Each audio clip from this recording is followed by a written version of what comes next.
వార్తలకి స్వాగతం. వివరాల్లోకి వెళితే ఎంతో పవిత్రంగా బుద్ధ పూర్ణిమను జరుపుకుంటున్న వారందరికీ బుద్ధ జయంతి శుభాకాంక్షలు. సంఘం శరణం గచ్చామి అన్న బుద్ధ భగవాన్ని సూక్తి నుంచే తెలుగుదేశం సిద్ధాంతం సమాజమే దేవాలయం, ప్రజలే దేవుళ్ళు అయ్యింది. ధర్మ మార్గంలో మనం నడుస్తూ ఈ సమాజాన్ని నడిపించాలన్న బుద్ధ దేవుని బోధనా స్ఫూర్తిని అందుకుందాం. శాంతియుత సమాజానికి బాటలు వేద్దాం. వైద్య రంగంలో నర్సుల సేవలు ప్రశంసనీయమని ఉప ముఖ్యమంత్రి పవన్ కళ్యాణ్ కితాబిచ్చారు. అంతర్జాతీయ నర్సుల దినోత్సవం సందర్భంగా పిఠాపురం నియోజకవర్గంకు చెందిన స్టాఫ్ నర్సులు ఉప ముఖ్యమంత్రిని మంగళగిరి జనసేన కార్యాలయంలో ఈ రోజు కలిశారు. ఈ సందర్భంగా నర్సులను శాలువతో సన్మానించారు. అనంతరం పవన్ కళ్యాణ్ మాట్లాడుతూ ఎంతో మంది రోగుల ప్రాణాలు కాపాడుతున్న నర్సుల సేవలను వెలకట్టలేమన్నారు. తన కుమారుడు మార్క్ శంకర్ ప్రమాదానికి గురైనప్పుడు ఆసుపత్రిలో ఉన్న సమయంలో అక్కడ నర్సులు అందించిన సేవలు మర్చిపోలేమన్నారు.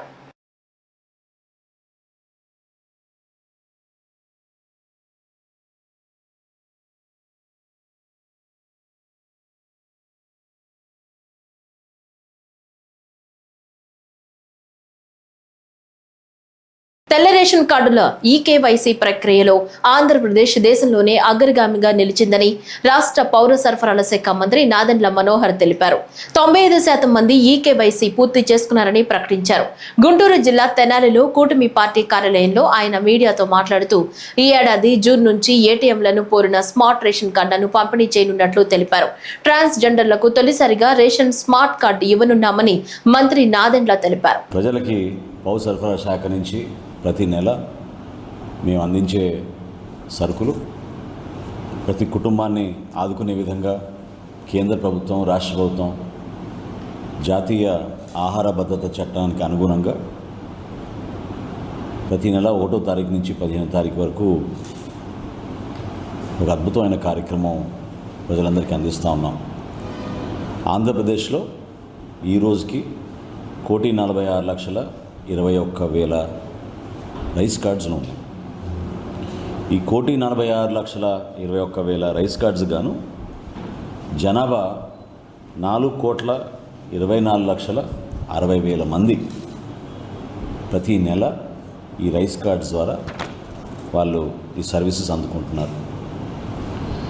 అమరావతి రాజధాని పరిధిలోని టిట్కో గృహాల్లో నివాసం ఉంటున్న ప్రజలకు త్రాగునీటి కొరత తీరనుంది. అమృత్ 2వ దశ నిధులతో 5 కోట్ల నిధులతో ఆదివారం పనులు ప్రారంభమయ్యాయి. రాజధాని ప్రాంత గ్రామాలైన పెనుమాక, కృష్ణాయపాలెం పరిధిలోని టిట్కో గృహాలకు 6.5 కిలోమీటర్ల మేర పైప్ లైన్ల ఏర్పాటుకు రంగం సిద్ధం చేశారు.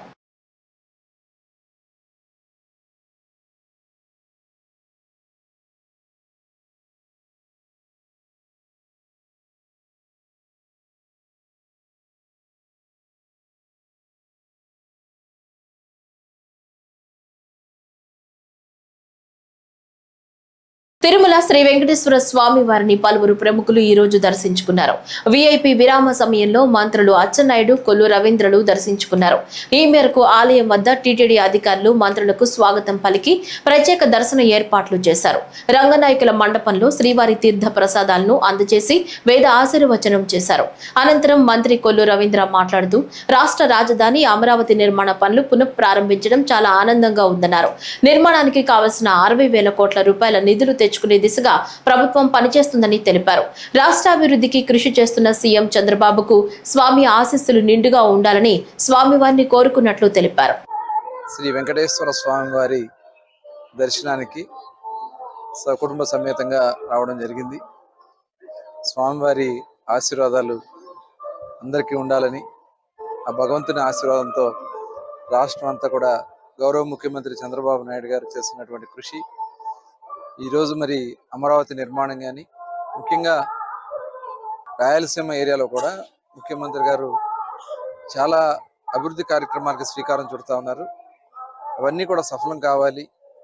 ఏదైతే మనం ఇరిగేషన్ ప్రాజెక్టులకు సంబంధించి మన రాష్ట్రాన్ని సస్యశ్యామలం చేయడం కోసం పోలవరం, బనకచెర్ల మరి ఈరోజు ఒక అద్భుతమైనటువంటి కార్యక్రమాన్ని శ్రీకారం చుడుతున్నారు. ఒంగోలులో దేవాదాయ శాఖకి సంబంధించిన అసిస్టెంట్ కమిషనర్ కార్యాలయంను దేవాదాయ శాఖ మంత్రి ఆనం రామనారాయణ రెడ్డి ప్రారంభించారు. ఈ సందర్భంగా మాట్లాడుతూ ఒంగోలు నగరంలో దేవాదాయ శాఖకు సంబంధించినటువంటి జిల్లా దేవాదాయ శాఖ అధికారి నూతన భవనాన్ని నేడు ప్రారంభించడం జరిగిందన్నారు. దాదాపు ₹1 కోటి ఖర్చుతో భవన నిర్మాణం చేయడం జరిగిందన్నారు. ప్రతి జిల్లాలో ఒక దేవాదాయ శాఖ కార్యాలయం ప్రారంభం చేయాలనేది కూటమి ప్రభుత్వం యొక్క నిర్ణయమని, దేవాదాయ శాఖకు సంబంధించి సొంత భవనం ప్రతి జిల్లాలో ఉండాలి అనేది చంద్రబాబు నాయుడు నిర్ణయమని అన్నారు. ఈ మధ్యలోనే నెల్లూరులో ఒక కార్యాలయం ప్రారంభించడం జరిగిందన్నారు. ధూప దీప నైవేద్యాల కింద గత ప్రభుత్వ హయాంలో 5,000 ఉంటే నెలకు మా కూటమి ప్రభుత్వంలో దాదాపు 5,600 దేవాలయాలకు నెలకు ₹10,000 ఇవ్వడం జరుగుతుందన్నారు. మరొక 300 ఆలయాలకు ప్రతిపాదనలు వచ్చాయి, వాటికి కూడా పరిశీలిస్తున్నామన్నారు.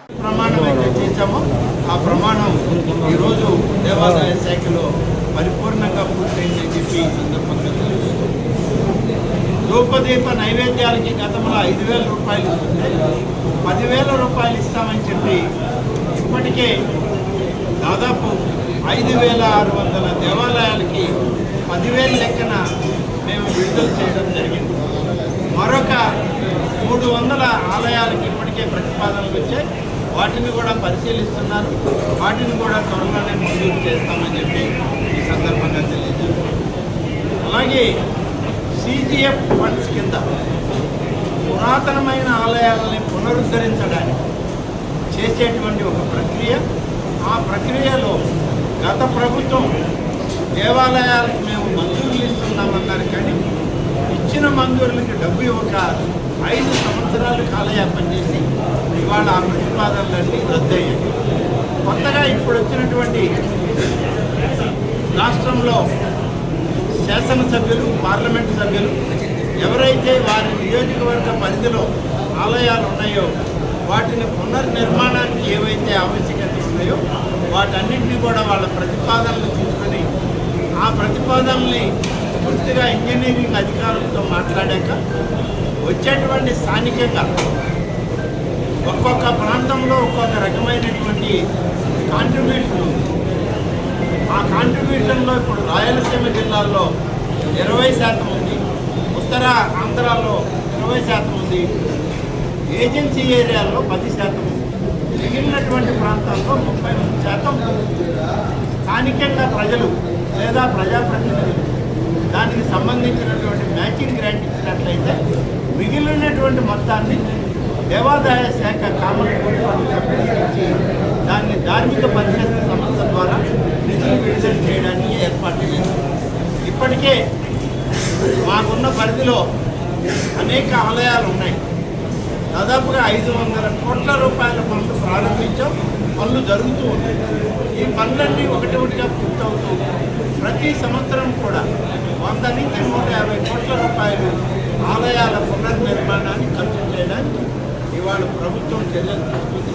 ఆ విధంగా జరుగుతూ ఉంది. వేద పండితులు ఎవరైతే ఉన్నారో వేదాన్ని అభ్యసించి వాళ్ళకి ఎటువంటి పారితోషికం లేక నిరుద్యోగులుగా ఉన్నారో వాళ్ళకి నిరుద్యోగ సంభావన కింద ఒక్కొక్కరికి ₹3,000 చొప్పున 3 సంవత్సరాల పాటు వాళ్ళకి ఇవ్వడం జరుగుతుంది. అగ్ని ప్రమాదాలపై ప్రతి ఒక్కరూ అవగాహన కలిగి ఉండాలని ఎన్టీఆర్ జిల్లా కలెక్టర్ లక్ష్మీ షా సూచించారు. ఈ రోజు అగ్నిమాపక శాఖ ఆధ్వర్యంలో కలెక్టరేట్ లో మాక్ డ్రిల్ నిర్వహించారు. ప్రమాదం జరిగినప్పుడు తీసుకోవాల్సిన జాగ్రత్తలు, నివారణోపాయాలపై సంబంధిత సిబ్బంది వివరించారు. అనంతరం కలెక్టర్ సన్నద్ధత ప్రణాళికను సమీక్షించేందుకు ఇలాంటి మాక్ డ్రిల్స్ దోహదం చేస్తాయన్నారు.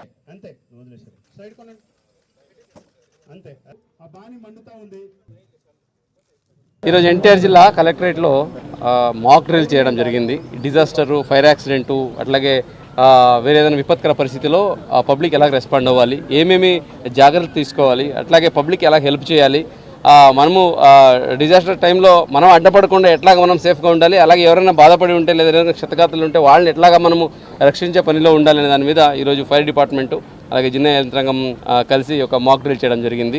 ఫైర్ యాక్సిడెంట్ అయినప్పుడు అక్కడి నుంచి మెసేజ్ రాగానే ఎంత త్వరగా ఆ వెహికల్స్ రావాలి, ఫైర్ ఎక్స్టింగ్విషర్స్ వచ్చిన వెంటనే వాళ్ళకి ఎట్లాంటి స్థలం క్రియేట్ చేయాలి, అట్లాగే అక్కడ ఆల్రెడీ ఎవరైనా డ్యామేజ్ జరిగి ఉంటే, ఎవరికైనా ఇబ్బంది జరిగి ఉంటే వాళ్ళని ఏ ప్రకారం తీసుకొచ్చి మెడికల్ ఎయిడ్ ఇప్పించాలి, వాళ్ళని తీసుకెళ్ళి హాస్పిటల్కి, దాని మీద అంతా ఇక్కడ డెమో చేయడం జరిగింది. ఇదే కాకుండా ఈ ఫైర్ యాక్సిడెంట్ ఇంట్లో జరుగుతుంటుంది, హోటల్లో, పబ్లిక్ ప్లేసెస్, టెంపుల్ ఎక్కడైనా జరుగుతుంటే దానికి ఎలా రెస్పాండ్ చేయాలని దాని మీద చాలా క్లియర్గా ఫైర్ డిపార్ట్మెంట్ అధికారులు ఎక్స్ప్లెయిన్ చేయడం జరిగింది. సో ఈ కార్యక్రమం ముఖ్యంగా ప్రజల్ని సిద్ధంగా పెట్టడానికి, ఏదైనా విపత్కర పరిస్థితి వస్తే, ఏదైనా డిజాస్టర్ ఏదైనా కావచ్చు, ఫ్లడ్ కావచ్చు, లేదా ఫైర్ యాక్సిడెంట్ కావచ్చు, ఫైర్ కావచ్చు, లేదా ఏదైనా యాక్సిడెంట్, పిడుగులు పడవచ్చు, ఏమైనా కూడా పబ్లిక్ రెడీగా ఉండాలి. పబ్లిక్ రెడీగా ఉండాలంటే అఫీషియల్స్ ఫస్ట్ వాళ్ళు రెడీగా ఉండాలి. బికాజ్ ఏ విపత్కర పరిస్థితి వచ్చినా కూడా ఫస్ట్ ఆఫీసర్ని డ్రాఫ్ట్ చేస్తాం మనం.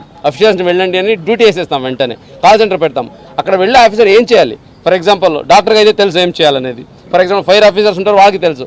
కానీ ఒక అగ్రికల్చర్ ఆఫీసర్కి, లేదా ఒక వెటర్నరీ ఆఫీసర్కి, లేదా ఒక ఇండస్ట్రీ ఆఫీసర్కి, ప్రతి ఒక్కరికి ప్రతి దాని మీద అవగాహన ఉండాలి. డిజాస్టర్కి వెళ్ళినప్పుడు ఏ ఆఫీసర్ అయినా సో వాళ్ళు డిజాస్టర్ రెస్క్యూ ఆఫీసర్గా ఉంటాడు కాబట్టి సో వాళ్ళకి ప్రతి ఒక్కటి అవగాహన ఉండాలి. దాని మీద దృష్టి పెట్టి ఈ మాక్ డ్రిల్ చేయడం జరిగింది. దీనికి చాలా చక్కగా నిర్వహించారు ఫైర్ డిపార్ట్మెంట్ వాళ్ళు. అన్ని రకాలుగా పరికరాలు తీసుకొచ్చి ఏ ప్రకారంగా మనకు విపత్కర పరిస్థితులు, యాక్సిడెంట్ అయితే, రోడ్ యాక్సిడెంట్ అయితే ఎట్లాగా, అలాగే ఎక్కడైనా మనుషులు ఇరుక్కపోతే ఐరన్ రాడ్స్ అన్ని ఉంటే ఏం చేయాలని దాని మీద చాలా చక్కగా డెమాన్స్ట్రేషన్ ఇచ్చారు. దీని ద్వారా జిల్లా ప్రజలకి అలాగే అధికారులందరికీ నా రిక్వెస్ట్ ఏంటంటే, విపత్కర పరిస్థితిలో ప్యానిక్ అవ్వడం సర్వసామాన్యం, కానీ ప్యానిక్ అవ్వకుండా ఆలోచించితే మనము లైఫ్ని సేవ్ చేయొచ్చు. కాబట్టి ఆ ఆలోచించే మనసును తీసుకురావడానికి మాక్ డ్రిల్ పెట్టడం జరిగింది. అధికారులందరికీ చాలా చక్కగా అర్థమైంది. వాళ్ళు ఆల్రెడీ లాస్ట్ ఇయర్ ఫ్లడ్లో చాలా చక్కగా అందరూ ఇన్వాల్వ్ అయ్యి ఉన్నారు. వాళ్ళకి ప్రోత్సహిస్తూ ఇంకా వాళ్ళ స్కిల్ సెట్ని ఇంప్రూవ్ చేయడానికి మాక్ డ్రిల్ చేయడం జరిగింది. దీనికి సహకరించిన ప్రతి ఒక్కరికి, ముఖ్యంగా కవర్ చేయడానికి వచ్చిన ప్రతి ఒక్క మీడియా మిత్రులకి ధన్యవాదాలు కూడా తెలియజేసుకుంటున్నాను. ఎందుకంటే పబ్లిక్ కూడా తెలియాలి ఇది మనము ఈ డిజాస్టర్ టైంలో ఎలా రెస్పాండ్ చేయాలి. చాలామంది ఈ డిజాస్టర్ జరిగినప్పుడు క్యూరియాసిటీతో చూడడానికి వచ్చి చనిపోతూ ఉంటారు. సో అటువంటి పొరపాట్లు జరగకుండా అక్కడ బాధలో ఉన్న వాళ్ళని సేవ్ చేయడానికి సిబ్బంది ఉంటారు, డిపార్ట్మెంట్స్ ఉంటాయి. మీరు సేఫ్గా ఉంటే సేఫ్ స్థలంలో ఉండండి, అక్కడ వచ్చి మీరు చూసి విట్నెస్ చేయాల్సిన అవసరం లేదు. ఈ మెసేజ్ కూడా పబ్లిక్ వెళ్ళాలని ఈ సందర్భంగా కోరుకుంటూ, ఆంధ్రప్రదేశ్ హైకోర్టుకు ఇవాళ నుంచి జూన్ 13 వరకు వేసవి సెలవులు ప్రకటించారు. జూన్ 16న పూర్తి స్థాయిలో కార్యకలాపాలు తిరిగి ప్రారంభం కానున్నాయి. సెలవుల్లో అత్యవసర కేసుల విచారణకు వేకేషన్ కోర్టులు ఏర్పాటు చేశారు. ఈ మేరకు registrar general YVS BG Parthasarathy ఉత్తర్వులు ఇచ్చారు.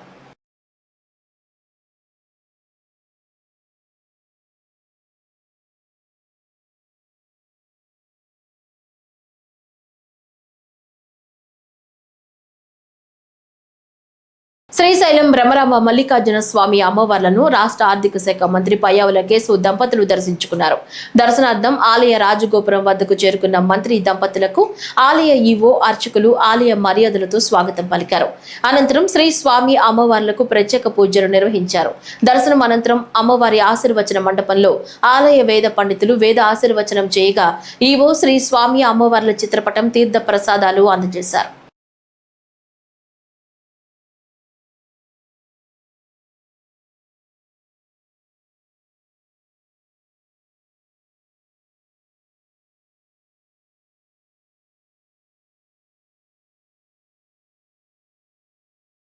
ఉపాధ్యాయ పోస్టుల హేతుబద్ధీకరణ, బదిలీలకు సంబంధించిన ఉత్తర్వులను ప్రభుత్వం త్వరలో విడుదల చేయనుంది.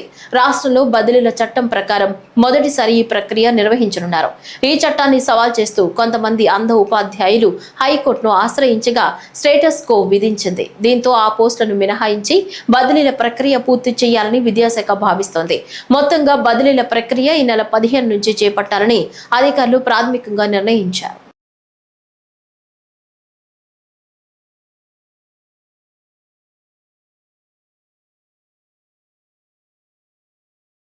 ఇంటర్మీడియట్ అడ్వాన్స్డ్ సప్లిమెంటరీ పరీక్షలు ఇవాళ నుంచి ప్రారంభం కానున్నాయి. ఈ పరీక్షలు ఈ నెల 20 వరకు జరగనున్నాయి. ఈ మేరకు రాష్ట్ర వ్యాప్తంగా అన్ని పరీక్షా కేంద్రాల్లో ఇంటర్ బోర్డు అధికారులు ఏర్పాట్లు చేశారు. చిత్తూరు జిల్లాలో 35 కేంద్రాల్లో పరీక్షలు నిర్వహించనున్నట్లు జిల్లా ఇంటర్ విద్యాశాఖ అధికారి డాక్టర్ ఆదూరి శ్రీనివాసులు తెలిపారు.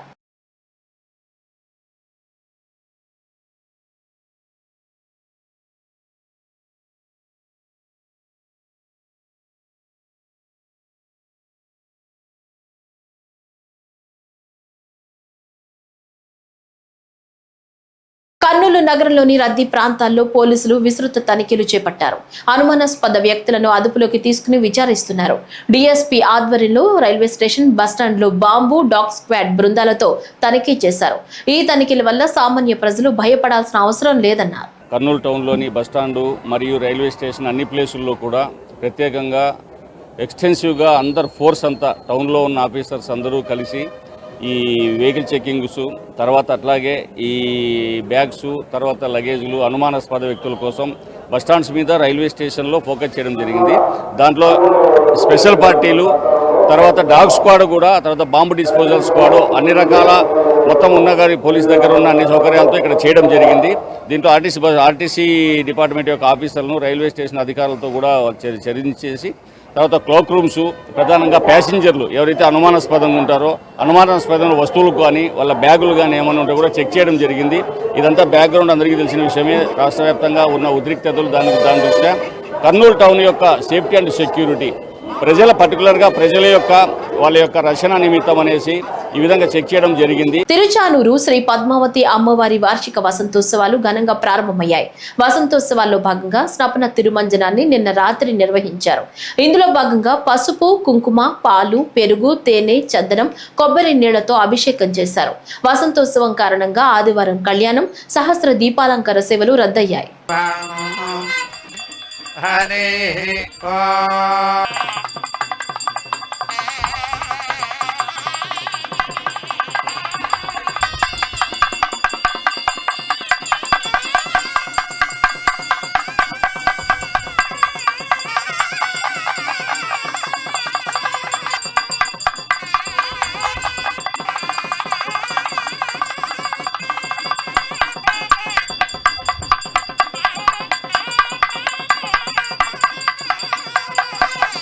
ఏలూరు జిల్లా ద్వారకా తిరుమలలో శ్రీ చిన్న వెంకన్న ఆలయంలో వైశాఖ మాస తిరు కళ్యాణోత్సవాలు ఆదివారం అత్యంత వైభవంగా జరుగుతున్నాయి.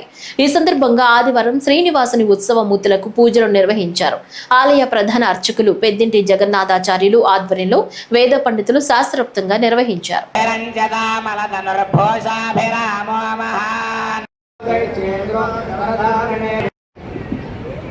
అసలు ఆ భగవంతుని యొక్క కళ్యాణం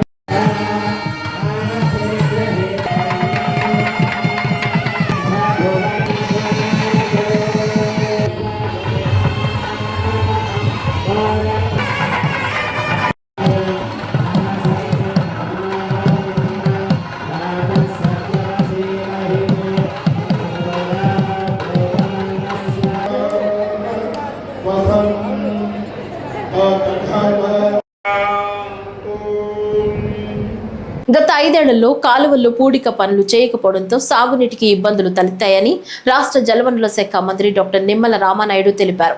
పశ్చిమ గోదావరి జిల్లా యలమంచిలి మండలం కొంతేరులో ఆకులవాణి గరువు చీమలకూడు బ్రాంచ్ కెనాలుపై గ్రావెల్ రహదారి పనులు, చీమలకూడు బ్రాంచ్ ఛానల్, సీసీ వాల్ తో పాటు మరికొన్ని పనులకు మంత్రి శంకుస్థాపనలు చేశారు. ఈ సందర్భంగా మంత్రి మాట్లాడుతూ కూటమి ప్రభుత్వం అధికారంలోకి రాగానే వ్యవసాయానికి అవసరమైన పనులను చేపట్టిందన్నారు. 94 లక్షల రూపాయల అభివృద్ధి పనులకు ఈ రోజు శంకుస్థాపనలు చేసుకోవడం జరిగింది. తేరు గ్రామానికి సంబంధించి చేమలకూడు బ్రాంచ్ ఛానల్ సంబంధించినటువంటి గ్రావెల్ రోడ్డుకి 9 లక్షల రూపాయలు. ఈ రోడ్డు మీద మోకాళ్ళలోతు బురదలో వెళ్ళేటువంటి పరిస్థితి నుంచి తప్పించారని చెప్పి వీళ్ళు ఎంతో ఆనందంగా, సంతోషంగా ఆ రైతులు చెప్తున్నటువంటి పరిస్థితి మనందరం కూడా చూసి, బ్రాంచ్ ఛానల్ ఉండడం వల్ల ఆ రోడ్డు దిగిపోతూ ఉంటే మళ్ళీ ఈరోజు 93 లక్షల రూపాయలు పెట్టి మళ్ళీ మనం సీసీ వాల్ నిర్మాణం చేస్తూ ఉన్నాం. సీసీ రోడ్డు వేసింది మనమే, ఆ సీసీ రోడ్డు కృంగిపోకుండా మళ్ళీ దానికి సీసీ వాల్ కూడా నిర్మాణం చేసేది మనమే. మధ్యలో 5 సంవత్సరాలు వైసీపీ చేసింది 0, అంటే దగ్గర 40 లక్షల రూపాయలు ఈ కాజ మేజర్ డ్రైన్ మీద మనం గ్రావెల్ రహదారి వేస్తూ ఉన్నాం. ఇది రైతాంగానికి, అదేవిధంగా అక్కడ ఉన్నటువంటి నివసించే ప్రజలకు కూడా ఎంతో ఉపయోగపడుతుంది. బిల్లులు ఇవ్వడానికి కూడా పంచాయతీల దగ్గర డబ్బులు లేకుండా చేసినటువంటి దుస్థితి ఆ రోజునటువంటి జగన్మోహన్ రెడ్డి పాలనలో మనందరం చూసి. జగన్ ప్రభుత్వ హయాంలో జరిగిన లిక్కర్ స్కామ్ వ్యవహారం రాష్ట్ర వ్యాప్తంగా సంచలనం సృష్టించింది. ఈ వ్యవహారంపై మాజీ ఎంపీ, వైసీపీ నేత కేశినేని నాని చేస్తున్న ఆరోపణలపై టీడీపీ సీనియర్ నేత, మాజీ ఎమ్మెల్సీ బుద్దా వెంకన్న మరోసారి మండిపడ్డారు. ఆదివారం విజయవాడలో బుద్దా వెంకన్న విలేకరులతో మాట్లాడుతూ కేశినేని నాని వంటి విషపురుగు పార్టీలో ఉండకూడదనే సీఎం నారా చంద్రబాబు నాయుడు దూరం పెట్టారన్నారు. కేశినేని నాని వంటి వారికి సీఎం చంద్రబాబు రాజకీయ భిక్ష పెట్టారని గుర్తు చేశారు. అతనికి ఆ విశ్వాసం లేకుండా చంద్రబాబు పైనే విమర్శలు చేశారని తెలిపారు. తెలుగుదేశం పార్టీలో 10 సంవత్సరాలు పార్లమెంట్ మెంబర్గా విజయవాడకి ఉండి ఎవరైతే అతన్ని పార్లమెంట్ మెంబర్ చేశారో ఆయన్ని కూడా లెక్క చేయకుండా మాట్లాడడం, ఆ పార్టీని లెక్క చేయకుండా మాట్లాడడం, ఆ పార్టీలో ఉన్నటువంటి మాలాంటి బడుగు బలహీన వర్గాల నాయకులకి చంద్రబాబు గారు పెద్దపీట వేస్తే దాన్ని ఈర్షతో చూసి చంద్రబాబు గారి మీద అనేక రకాలుగా ఎక్స్లో ప్రచారం చేసి వైసీపీకి జగన్మోహన్ రెడ్డికి ఒక కోవలుగా పనిచేసినటువంటి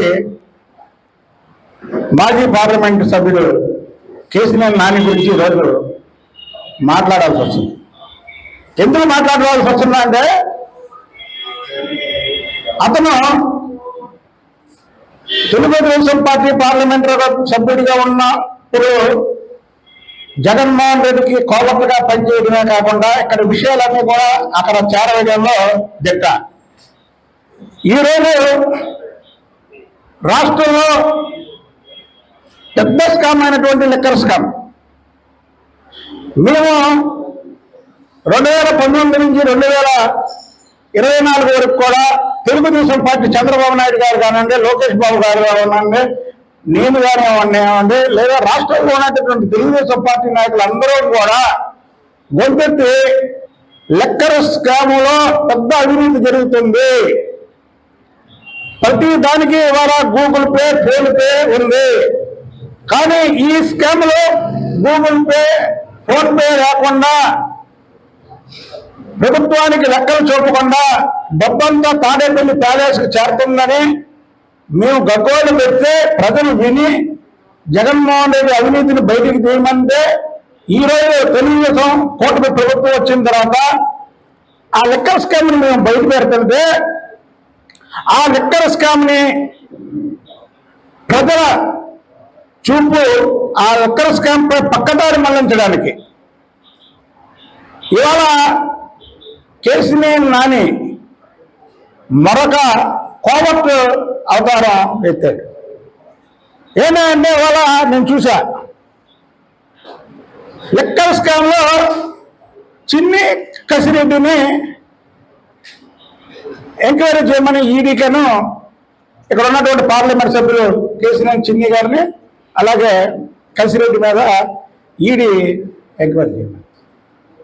అంటే ఇదే ముమ్మాటికి ఈరోజు నేను చెప్తున్నా, అందుకే కావాలని ఈరోజు నేను ప్రెస్ ముందుకు రావాల్సి వచ్చింది. రాష్ట్రంలో వడగాల్పుల తీవ్రత పెరుగుతోంది. నిన్న పలు ప్రాంతాల్లో 42 డిగ్రీల గరిష్ట ఉష్ణోగ్రతలు నమోదైనట్లు రాష్ట్ర విపత్తు నిర్వహణ సంస్థ మేనేజింగ్ డైరెక్టర్ రోడంకి కూర్మనాథ్ తెలిపారు. ప్రకాశం జిల్లా పెద్ద దోర్నాల, శ్రీకాకుళం జిల్లాలోని జగ్గిలి బొంతులో 42 డిగ్రీలకు పైబడి ఉష్ణోగ్రత నమోదైంది. ఇక 144 ప్రాంతాల్లో 40 డిగ్రీలకు పైబడి ఉష్ణోగ్రత నమోదైనట్లు తెలిపారు. ఈ రోజు కూడా 29 మండలాల్లో తీవ్ర వడగాలులు, మరో 41 మండలాల్లో వడగాలులు ప్రభావం చూపే అవకాశం ఉన్నట్లు అధికారులు తెలిపారు.